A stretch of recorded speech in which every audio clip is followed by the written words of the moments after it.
ரசிகர்களின் அன்பால் தனது குடும்பத்துடன் வெளியே சென்று நேரம் செலவிட முடியவில்லை என்றும், அப்படியே சென்றாலும் சில ரசிகர்கள் முகம் சுழிக்கும் செயல்களில் ஈடுபடுவதாக கூறி தனிப்பட்ட முறையில் ஒவ்வொரு நபரும் பொறுப்புள்ள, சட்டத்தை மதிக்க வேண்டிய நபராக மாற வேண்டும் என்று அட்வைஸ் செய்து, உரிமைகள் குறித்து மட்டுமே பேசிக் கொண்டிருக்கும் நாம் கடமைகளை ஏன் பேசவில்லை என்று கேள்வி எழுப்பியுள்ள நடிகர் அஜித்தின் பேச்சுதான் தற்போது இணையத்தை ஆக்கிரமித்து வருகிறது. நடிகர் அஜித்குமாரின் சமீபத்திய பேட்டி ஒன்றில் வெற்றி என்பது முரட்டு குதிரையை போன்றது எனவும், அதனை கையாள தெரியவில்லை என்றால் நம்மை தூக்கி எறிந்துவிடும் எனவும் அஜித் அட்வைஸ் செய்துள்ளார். தமக்கு கிடைத்த புகழ், வெளிச்சம், ஆடம்பரத்தை வழங்கினாலும் தனது நேரத்தை பறித்துக் கொண்டதாக அஜித் ஆதங்கம் தெரிவித்துள்ளார். AK-64 திரைப்படத்தின் அறிவிப்பு வருகிற ஜனவரி மாதம் வெளியாகும் எனவும், F1 ஹாலிவுட் திரைப்படத்தின் ரீமேக் அமைந்தால் தான் நடிப்பேன் எனவும் அஜித்குமார் விருப்பம் தெரிவித்துள்ளார். ரேசிங் குறித்து நடிகர் அஜித் பேசும்போது, ரேசிங் என்பது எனக்கு ஒரு தெரப்பி மாதிரி என்றும், கம்ஃபர்ட் ஜோனில் இருந்து வெளியே வர வேண்டும் என்றார். அதேபோல் சினிமா மாதிரி ரேசிங்கில் ரீடேக் எடுக்க முடியாது என்றும் கூறினார். சென்னையில் இருக்கும்போது உங்க குடும்பத்துடன் நேரத்தை எப்படி செலவிடுகிறீர்கள் என்று கேட்டதற்கு, பெரும்பாலான நேரம் என்னை வீட்டிலேயே சிறைப்பிடித்து விடுவார்கள். பிரபலம் என்பது இருமுனை கத்தி போன்றது. அது நிறைய கொடுக்கும், அதே நேரத்தில் நம்மிடமிருந்து நிறைய எடுத்தும் செல்லும். எனது ரசிகர்கள் எனக்கு கொடுக்கும் அன்புக்கு நான் எப்போதும் நன்றி கடன் பட்டிருக்கிறேன். ஆனால் அதே ரசிகர்களின் அன்பு இருப்பதால் தான் நான் என் குடும்பத்துடன் வெளியே செல்வது கஷ்டமாக இருக்கிறது. என்னால் எனது மகனின் பள்ளிக்கு சென்று கூட அவனை விட்டு வர முடியவில்லை. அப்படியே 1-2 நாட்கள் சென்றாலும் 3வது நாள் நான் எங்கு வருகிறேன், எந்த நேரத்திற்கு வருகிறேன் என்று தெரிந்து கொண்டு வரும் நேரத்தில் கூட்டம் கூடி சலசலப்பு ஏற்படுகிறது. அந்த நேரத்தில் அமைதியான முறையில் என்னை செல்ல விடுங்கள் என்று கேட்டுக்கொள்வேன். சில சமயத்தில் மக்கள் தாங்களே இது போன்ற கூட்டத்தை திட்டமிட்டு ஏற்படுத்துவதாக நினைக்கிறார்கள். அது உண்மை கிடையாது. நம்மில் யாரும் இதை திட்டமிட்டு ஏற்படுத்துவதாக நான் நினைக்கவில்லை.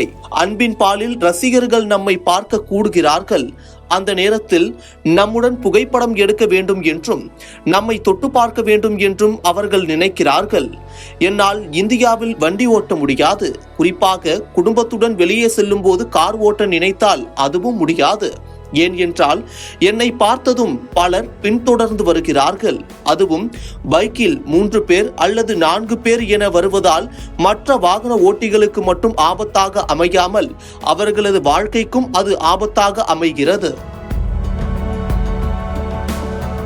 சில நேரத்தில் தைரியத்துடன் எனது கார் முன்பு வண்டியை நிறுத்தி கார் கண்ணாடியை இறக்க சொல்லி புகைப்படம் எடுப்பது அல்லது வெளியே வர சொல்லி புகைப்படம் எடுப்பதால் மற்றவர்களுக்கு, அதாவது ஆம்புலன்ஸ், குழந்தைகளை பள்ளிக்கு விட செல்பவர்கள், வேலைக்கு செல்பவர்களுக்கு சிரமமாக இருக்கும் என்று கூட நினைக்காமல் நடு ரோட்டில் இது போன்ற செயலில் ஈடுபடுவார்கள்.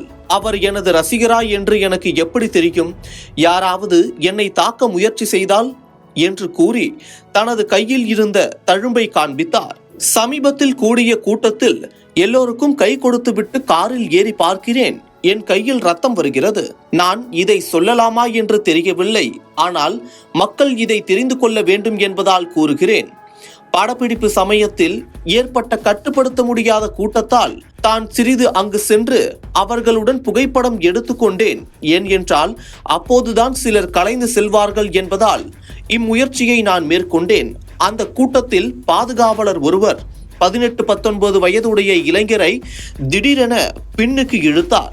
அடையாளம் தெரியாத அந்த இளைஞர் கைகளின் விரல்களுக்கு இடுக்கில் பிளேடை வைத்துள்ளது ஒருவர் பார்த்த பின் அவரை இழுத்து பிடித்திருக்கிறார்.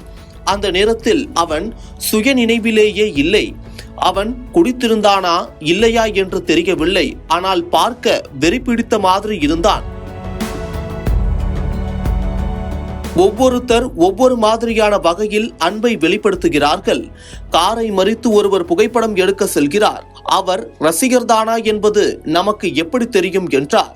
எனது குடும்பத்துடன் நேரம் கிடைக்கும் போதெல்லாம் வெளியே செல்வேன். இருந்தாலும் எனது மகள் அழுது கொண்டே என்னிடம் கேட்டாள், பாப்பா ஏன் மற்ற அப்பாக்கள் மாதிரி இருக்க மாட்டேங்கிறீங்க என்று கேட்டது ரொம்ப கஷ்டமாக இருக்கிறது என்று நடிகர் அஜித் வேதனையுடன் கூறினார்.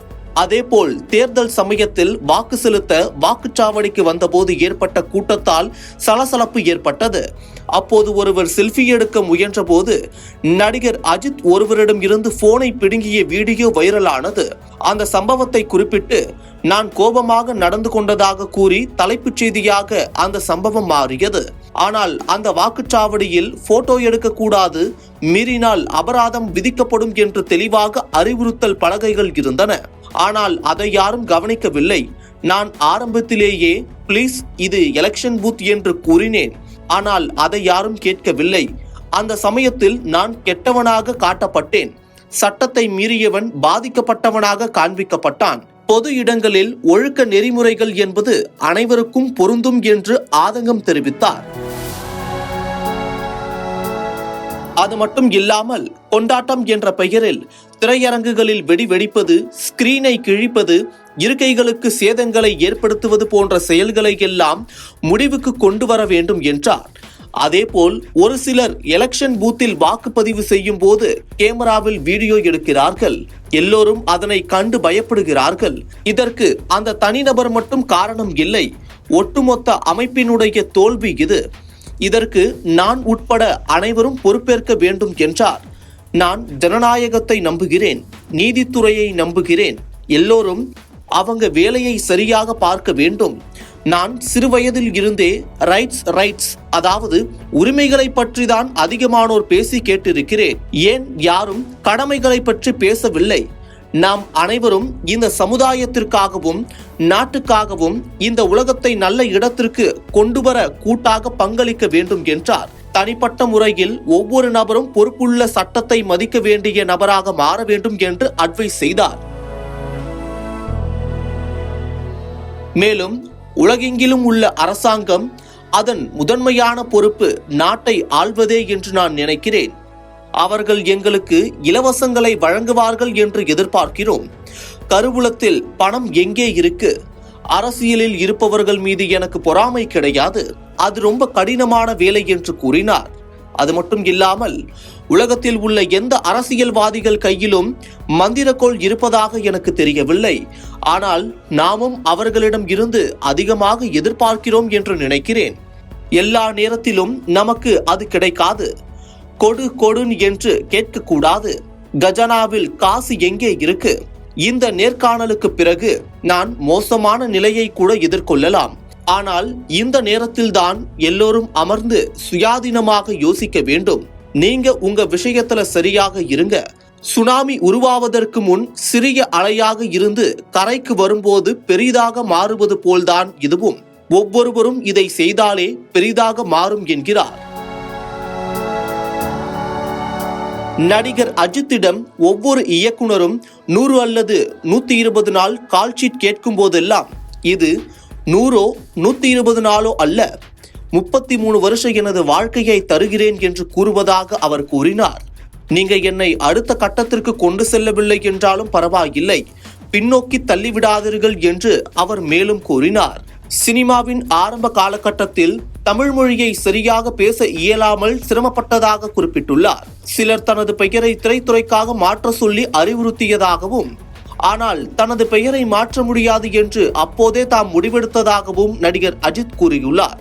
கார் ரேசிங்கில் நல்வாய்ப்பாக மிக மோசமான காயங்கள் எனக்கு ஏற்படவில்லை என்று கூறியுள்ள அஜித் இதுவரை 29 அறுவை சிகிச்சைகள் மேற்கொண்டிருப்பதாகவும் தெரிவித்துள்ளார்.